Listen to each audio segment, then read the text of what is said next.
இதுக்கு சீமான் என்ன சொல்றாரு அப்படின்னா, அதாவது தவறு செய்யக்கூடியவர்கள், அதிகாரத்திலிருந்து தவறு செய்யக்கூடியவர்களை கட்டுப்படுத்துறதுக்கு, அவங்களை நெறிப்படுத்துறதுக்கு இந்த மாதிரி சீர்திருத்தங்கள்லாம் அதிகமா தேவைங்கிறாரு.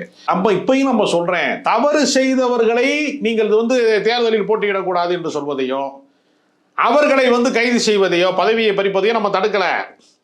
குற்றச்சாட்டு நிலுவையில் இருக்கிற போதே, நீதிமன்றத்தில் வழக்கில் இருக்கிற போதே, 31 நாள்ல குற்றம் நிரூபிக்கப்படாத போதே பதவியை பறிக்கலாம்ங்கிற சட்டத்தை தான் நம்ம எதிர்க்கிறோம்.